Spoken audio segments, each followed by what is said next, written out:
I'm Paolo Bevilacqua, General Manager of Sustainability at Frasers Property Australia.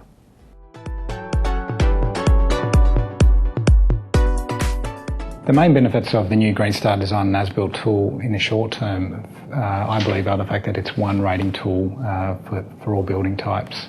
For us, that's quite important because we often have the same people, project teams working across different building types. And so bringing all that together and making it clearer to build capacity within our staff and also within our consultant teams around the rating tools and the details of some of the credits. Previously, they would differ slightly between tools, and now that having that consolidated single rating tool just makes it a lot easier.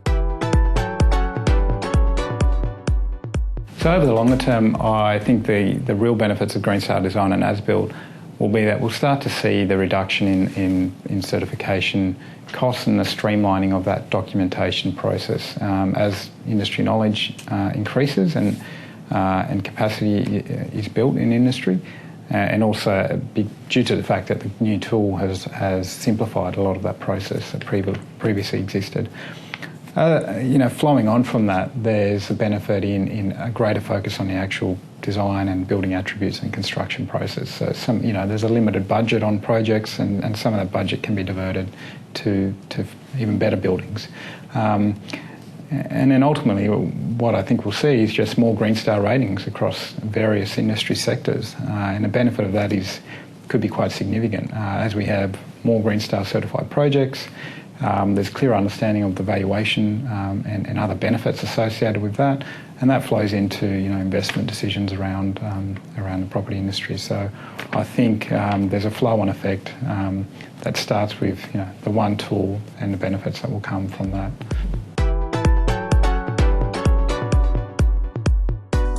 So at Frasers Property Australia, we found there's some cost savings associated with the new Green Star Design and As-Built rating tool when compared to the legacy tools. And that's largely around the compilation of the Green Star submission and the documentation process associated with it. And also the refining of some of the credits and simplification of the structures within the tool. What we're seeing at the moment is that benefit, particularly in a design review process and the certification stage, is quite significant. I think we're seeing savings of probably 30 or 40% in a design review rating when you compared it to the legacy rating tools which had the design rating. And we'll start to see some benefits in the As-Built rating. I think that'll take a little bit more time, but I think we'll start to get there. But we're already starting to see savings with the new tool. The other area that Frasers Property Australia is seeing more significant savings is when we apply the volume certification model using the new Green Star Design and As-Built tool, and we've seen quite significant savings that will come through from that, both in the certification costs and the consultant fees, in the order of kind of 60%.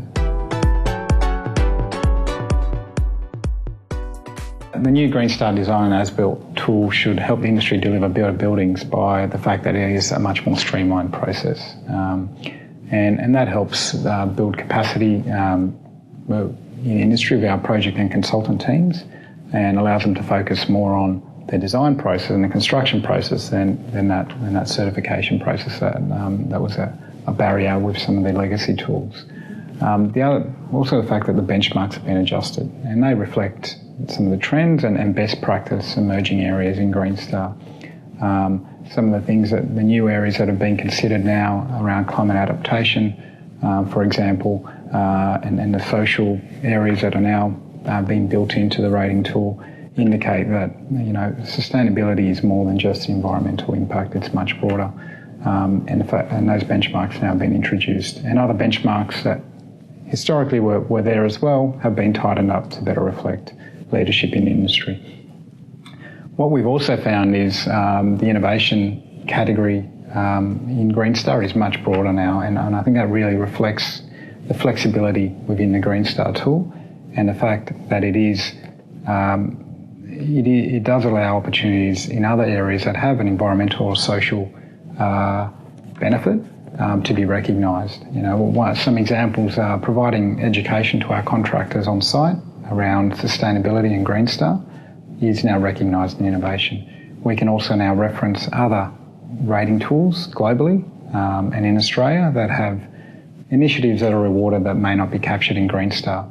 So we find that an important new feature of Green Star and something that will help deliver better buildings.